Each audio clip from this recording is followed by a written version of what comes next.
जय हिंद दोस्तों। आप लोग का अपना यूट्यूब चैनल मार्जन में आप सभी को दिल खोल कर स्वागत है। मैं आज भी हार्ड बोर्ड क्लास 10th का सामाजिक विज्ञान में वस्तुनिष्ठ प्रश्न लेकर आए हैं, जो कहीं ना कहीं आज पेपर में सीधे छपेगा। ठीक है, इसके पहले जितने भी क्वेश्चन अपलोड किए गए हैं, लघु उत्तरीय, दीर्घ उत्तरीय या वस्तुनिष्ठ, आप लोग एक बार जरूर देख ले। उससे बाहर एक भी नहीं आएगा, एकदम 100% की मैं गारंटी देता हूं।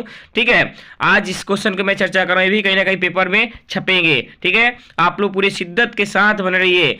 आज बिहार बोर्ड के पेपर को अपना औकात दिखा कर ही रहना है। पहला क्वेश्चन जानेंगे, बैक्साइड के उत्पादन में कौन राज्य अग्रणी है? तो ऑप्शन बी हो जाएगा उड़ीसा।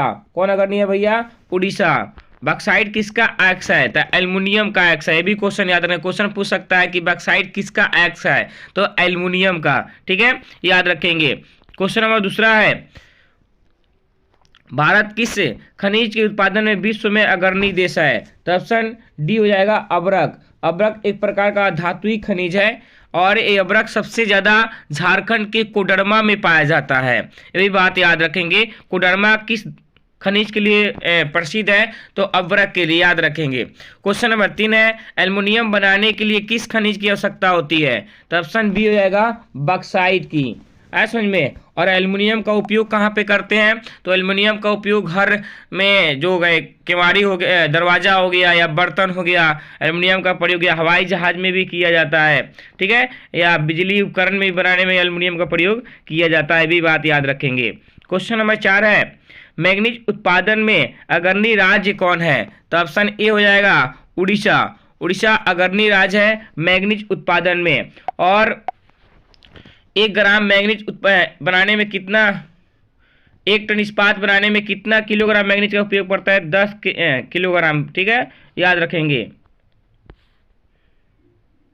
क्वेश्चन नंबर 5 है, निम्न में से कौन लॉ एक्स का एक प्रकार है? तो ऑप्शन बी हो जाएगा हेमाटाइट। कौन है? हेमाटाइट। लोहा के 3 प्रकार होते हैं, हेमाटाइट, मैग्नेटाइट, लिग्नाइट। ठीक है, याद रखेंगे। और जो लिग्नाइट बिटुमिनस होता है आपका कोयला का होता है। क्वेश्चन नंबर, हाँ, लोहा का उत्पादन सबसे ज्यादा कहाँ होता है? कर्नाटक में, ये बात याद रखेंगे। क्वेश्चन नंबर 6 है, निम्नलिखित खनिजों में कोडरमा किससे संबंधित है? तो ऑप्शन बी हो जाएगा अब्रक। क्वेश्चन कहीं ना कहीं नाच रहा है, सीधे पेपर में गिरेगा भैया, याद रखेंगे। क्वेश्चन नंबर 7 है, दामोदर घाटी परियोजना किस राज्य में स्थित है? तो ऑप्शन ए हो जाएगा झारखंड में। कहाँ स्थित है? झारखंड में।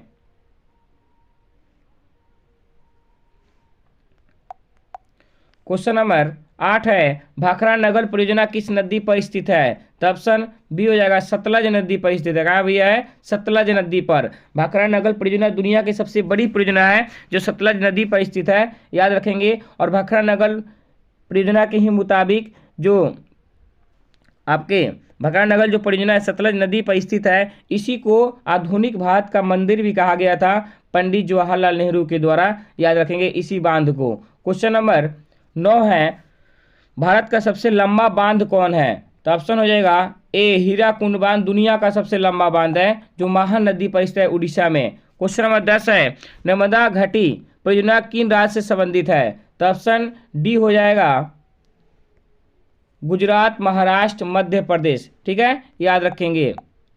क्वेश्चन नंबर 11 है, प्रथम राष्ट्रीय जल नीति कब अपनाई गई थी? तो ऑप्शन सी हो जाएगा 1987 में प्रथम राष्ट्रीय जल नीति अपनाई गई थी।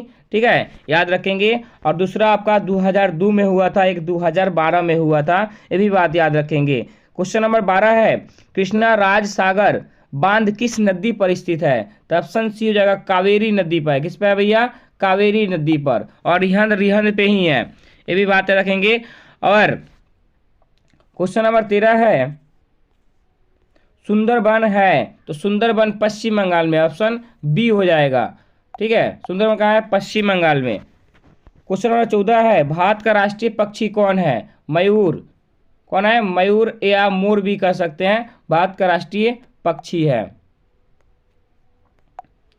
क्वेश्चन नंबर 15 है, वन संरक्षण एवं प्रबंधन की दृष्टि से वनों को कितने वर्गों में वर्गीकृत किया गया है? तो 3 वर्गों में। ठीक है, 3 वर्गों में वर्गीकृत किया गया, आरक्षित, आरक्षित और एक और होता है। क्वेश्चन नंबर 16 है, एक एनजीओ की वन की रिपोर्ट के अनुसार 1948 में विश्व में कितने हेक्टेयर भूमि पर वन का विस्तार है? तो ऑप्शन बी हो जाएगा 4 करोड़ अरब हेक्टेयर, या 4 करोड़ भी कह सकते हैं, 4 अरब भी कह सकते हैं। ठीक है, याद रखिए 400 करोड़। ठीक है, क्वेश्चन नंबर 17 है, संविधान की धारा 21 का संबंध किससे है? तो वन्य जीवों तथा प्राकृतिक संसाधनों के संरक्षण से है। ठीक है, याद रखेंगे संविधान का धारा 21 का संबंध। क्वेश्चन नंबर 17 है, वियना कांग्रेस का मुख्य उद्देश्य क्या था? तो ऑप्शन सी हो जाएगा, वियना कांग्रेस का मुख्य उद्देश्य था कि राजतंत्रों को फिर से पुनः स्थापित करना। फ्रांस में वियना सम्मेलन का सबसे यही बड़ा उद्देश्य था, जो नेपोलियन अपने युद्ध के दम पर फ्रांस में जिस कानून व्यवस्था को तहस नहस कर दिया था, तो नेपोलियन के द्वारा लगाए गए कानून को हटाकर पहले वाला कानून को लगाना वियना सम्मेलन या वियना कांग्रेस का सबसे बड़ी प्राथमिकता थी, बड़ा उद्देश्य था। जो वियना सम्मेलन 1815 में हुआ था, ये बात याद रखेंगे। क्वेश्चन नंबर 18 है, फ्रांसीसी क्रांति कब हुई थी? तो 1789 में फ्रांसीसी क्रांति हुई थी, ये बात याद रखेंगे। ठीक है, और लुई 16वां के शासनकाल में। ठीक है, और फ्रांसीसी क्रांति को राज्य क्रांति भी कहा जाता है, ये भी बात याद रखेंगे।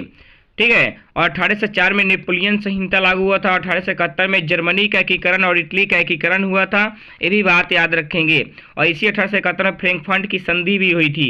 क्वेश्चन नंबर 19 है, मेजनी का संबंध किस संगठन से था? तो मेजनी का संबंध कार्बोनारी संगठन से था, जो एक प्रकार के गुप्त दल था, जिसका संस्थापक गिरवटी थे। ठीक है, और मेजनी का जन्म 5 जून 1805 इटली के जेनेवा में हुआ था। मेजनी इटली का साहित्यकार, गणतांत्रिक विचारों का समर्थक, युग सेनापति था, जो संपूर्ण इटली का एकीकरण करना चाहता था, ये भी बात याद रखेंगे।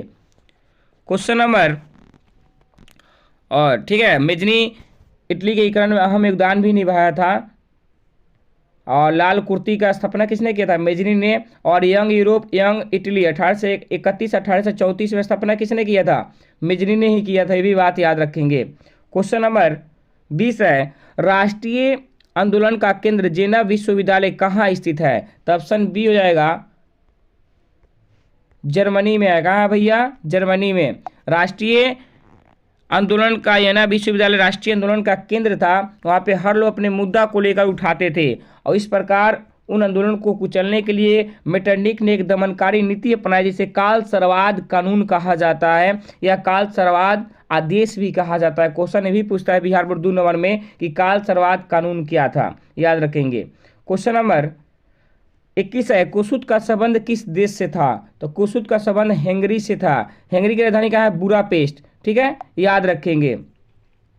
क्वेश्चन नंबर 22 है, 1871 में कौन सी संधि हुई थी? फ्रैंकफर्ट की संधि 1871 में हुआ था, याद रखेंगे, क्योंकि उसमें जो आपका प्रसा और फ्रांस के बीच जो युद्ध हुआ था, उस युद्ध को खत्म होने के बाद ये संधि बुलाई गई थी दोनों में फिर से राय करने के लिए, क्योंकि शांति बहाल करना था। क्वेश्चन नंबर 23 है, 1830 की क्रांति के बाद फ्रांस में किस प्रकार का शासन स्थापित हुआ? तो ऑप्शन सी हो जाएगा, गणराज्य।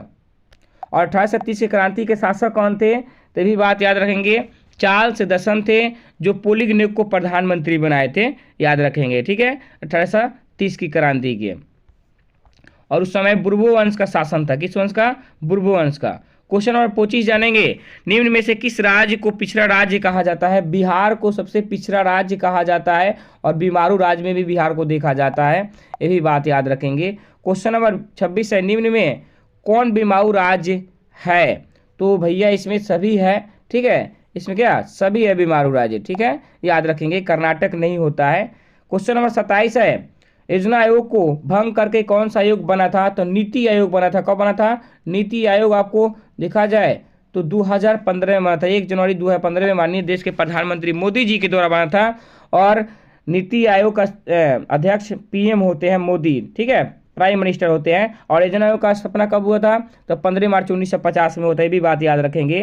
क्वेश्चन नंबर 28 है, राष्ट्रीय विकास परिषद का गठन कब हुआ था? 1952 में हुआ था। ऑप्शन सी हो जाएगा। क्वेश्चन नंबर 29 है, जिस देश की राष्ट्रीय आय व्यक्ति आय के अधिक होती है तो वह देश क्या कहलाता है? विकसित देश कहलाता है। यानी जिस देश का राष्ट्रीय आय अधिक हो उस देश का वह देश क्या कहलाता है? विकसित देश। आया समझ में? क्वेश्चन नंबर अगला है 29 नंबर, भारत में सहकारिता आंदोलन का प्रारंभ कब हुआ था? 1904 में हुआ था। कब हुआ था भैया? 1904 में हुआ था भारत में सहकारिता आंदोलन की शुरुआत। ये बात याद रखेंगे, 1904 में।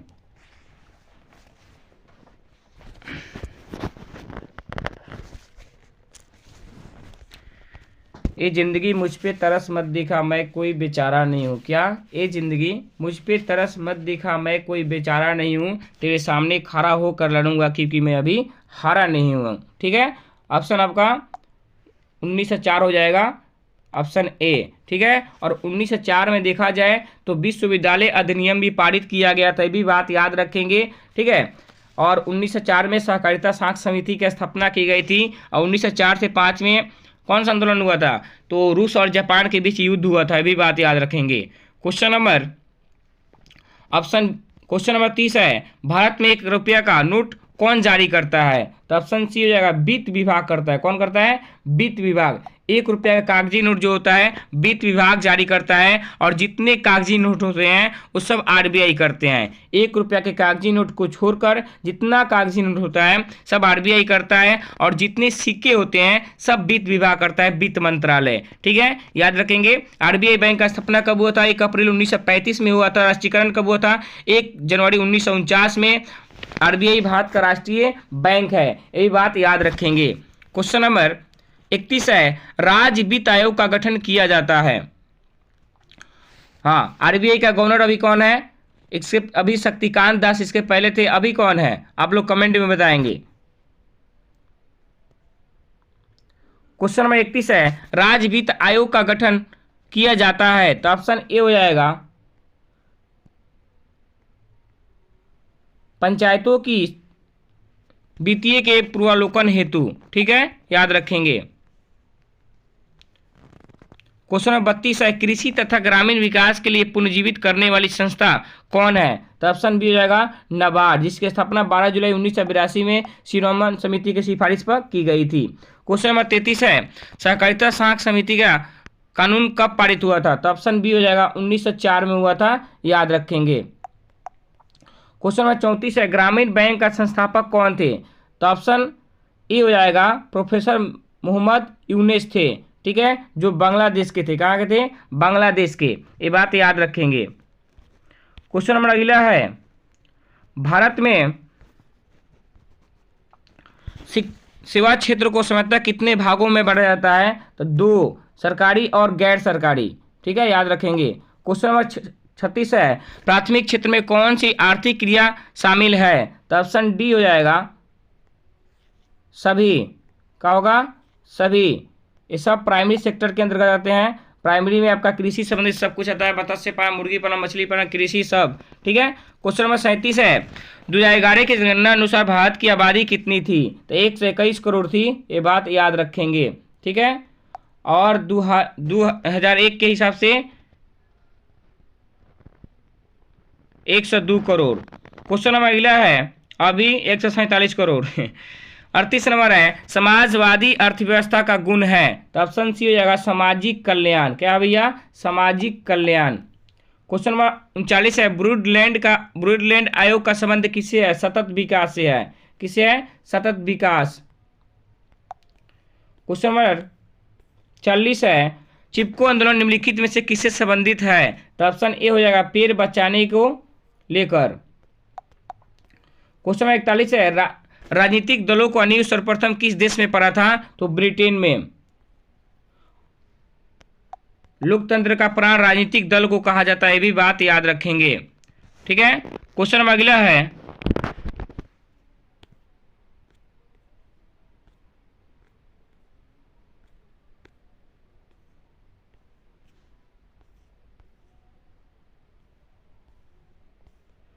बयालीस नंबर, वर्ष 1975 भारतीय राजनीतिक में किस लिए जाना जाता है? तो ऑप्शन सी हो जाएगा, देश के अंदर आपातकाल लागू किया गया था, ये बात याद रखेंगे। इंदिरा गांधी की सरकार थी। क्वेश्चन नंबर 43 है, नर्मदा घाटी परियोजना किन राज्य से संबंधित है? ऑप्शन डी हो जाएगा, गुजरात, महाराष्ट्र, मध्य प्रदेश। क्वेश्चन नंबर 44 है, यूनाइटेड जनता पार्टी का गठन कब हुआ था? तो 1999 में हुआ था। आप ये भी देख लेंगे, कहीं ना कहीं पेपर में छपेगा। क्वेश्चन नंबर 45 है, डॉक्टर मेघा पाटेकर घनिष्ठ रूप से जुड़े हैं। तो नर्मदा बचाओ आंदोलन से इनका संबंध है, मेघा पाटेकर का। क्वेश्चन नंबर अगला है, बाढ़ से सबसे अधिक हानि होती है। तो ऑप्शन डी हो जाएगा सभी को।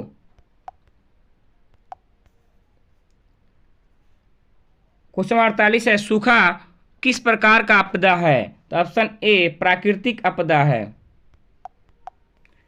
क्वेश्चन 49 है, इनमें से कौन मानव जनित आपदा है। ऑप्शन डी हो जाएगा सभी। जो मानव के द्वारा पहुंचाई गई आपदा को मानवीय आपदा कहा जाता है, और प्रकृति के माध्यम से होने वाली आपदा को प्राकृतिक आपदा कहा जाता है, याद रखेंगे। क्वेश्चन 50 है, बिहार का कौन सा क्षेत्र बाढ़ग्रस्त है। ऑप्शन ए पूर्वी बिहार। क्वेश्चन नंबर 51 है, 26 दिसंबर 2004 को विश्व के किस हिस्से में भयंकर सुनामी आया था। तो ऑप्शन डी बंगाल के खाड़ी में आया था, दुनिया की सबसे बड़ी खाड़ी। क्वेश्चन नंबर 52 है, मानव शरीर में आग लगने की स्थिति में जले हुए स्थान पर क्या प्राथमिक उपचार करना चाहिए। तो ठंडा पानी डालना चाहिए या बर्फ। क्वेश्चन नंबर 53 है, निम्न में से कौन मानव जनित आपदा नहीं है। तो ऑप्शन डी हो जाएगा इनमें से कोई नहीं, क्योंकि आतंकवाद, सांप्रदायिक दंगे, रेल दुर्घटना सब मानव है। क्वेश्चन नंबर 54 है, सुखाड़ का कारण है। तो ऑप्शन बी हो जाएगा मिट्टी की नमी की अभाव। क्वेश्चन नंबर 55 है, बाढ़ का प्रमुख कारण है सभी।